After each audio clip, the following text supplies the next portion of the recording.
What is good?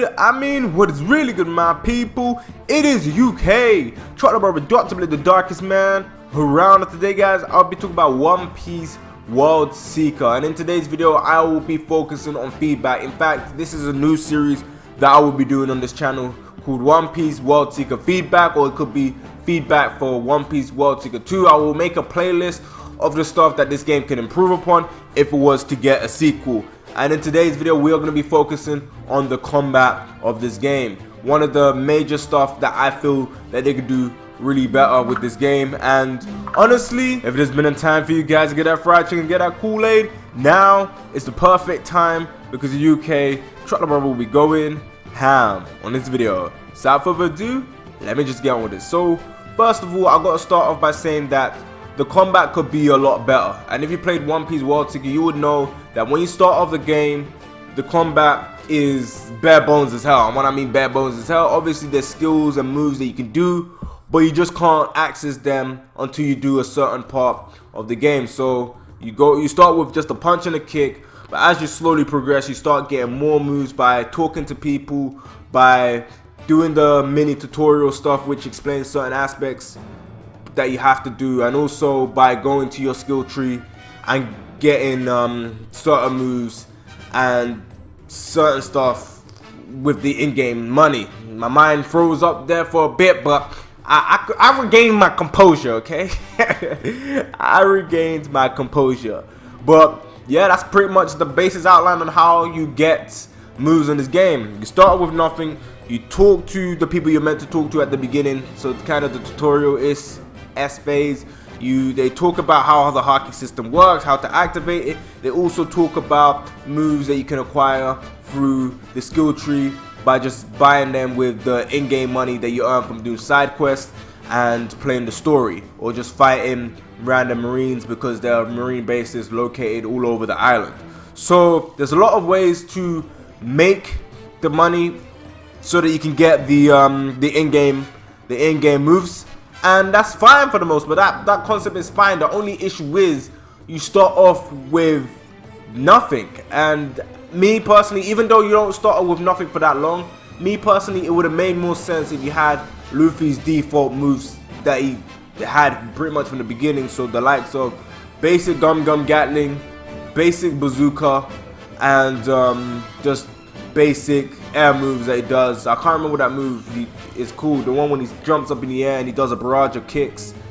That would be cool. That was in Burning Blood as well. So surprising that they didn't put that in the game, or just the ability to do Gum Gum Gatling with the air in the air. This game was kind of weird in the sense that it didn't really expand the moves that it could do in terms of linking combos together. You can't really link anything together. For the most part, you are fighting with a default combo.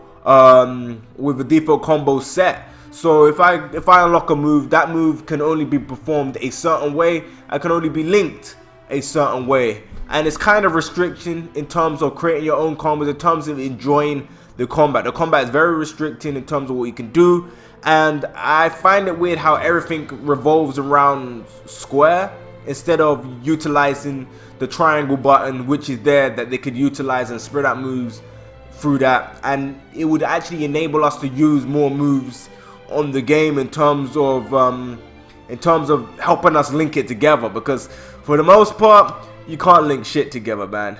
You cannot link shit together unless that shit was there for them to want you to link together. So I have to do a couple of kicks and boom boom boom, then the Gatlings come.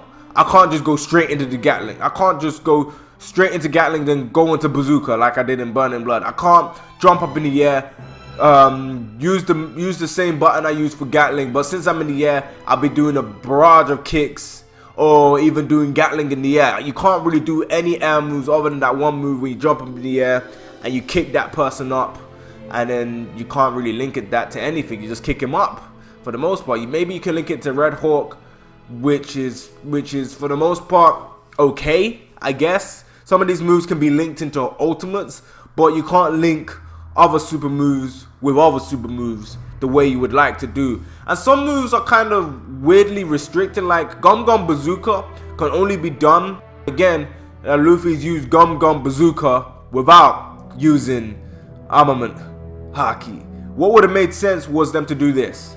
Have the Gum Gum Bazooka on Luffy's base move when he's not using Haki, and then have Gum Gum what's that move called again? Gum Gum Grizzly Magnum. If you guys know what Grizzly Magnum is the move with the two elephant guns together, and he's using it in a bazooka like manner. I'll post a picture up on there on the screen so you guys can see that yourself. But he should have moves like that, and in my personal opinion, it would look a lot better, man, if he could do that. And if they restructured how moves can link together, the game would be fine. And for the most part, the game actually has a lot of skill sets and a lot of different moves, like 5 different ultimates. So I can't remember, it's 5 or 4, it's probably like 5 or something, 5 different ultimate attacks. And that's pretty great that you have so much variety in terms of what you can do. The only problem is you can't link anything together the way you would like to. Or maybe some people have found a way to do that. Me personally, I haven't seen no openings the way you can link stuff together other than doing an ultimate. But that's my thoughts on that. Other than that, the combat is enjoyable, but it isn't as good as it could be. Another aspect that I got to talk about, which I might save for a video, but I just might add it here. I'm trying to think on the spot on what I want to do with it, and I'm gonna make a short video on that. Just a short video getting that point out there, and this is gonna be more of a getting straight to the point, because I feel like that video deserves a solo video, so that if Bandai Namco come across this video, they can see how we feel about that certain aspect in the game. So I'm gonna save that for a short solo video, and I probably pump that video after a day after I pump out this video. But as a whole, guys, I want to know what you guys think about this. Leave your thoughts and opinions down in the comment section below. How do you feel about the One Piece World Seeker combat? Is it good enough? Is it mediocre? Is it bad? Let me know what you think down in the comment section below. Make sure you slap that like button with that left freaking cheek. Okay? Slap it with the left cheek, man. Just like bam. But as a whole, guys, I want to know what you guys think, and leave your thoughts and opinions down in the comment section below. And yeah, let me just wrap up this video. So please comment and subscribe. I know I say this all the time, but at the end of the day, I'm just saying, please like, really enjoy this video. And yeah, this is UK. Dr.blick will catch you in the next one. Bye, guys.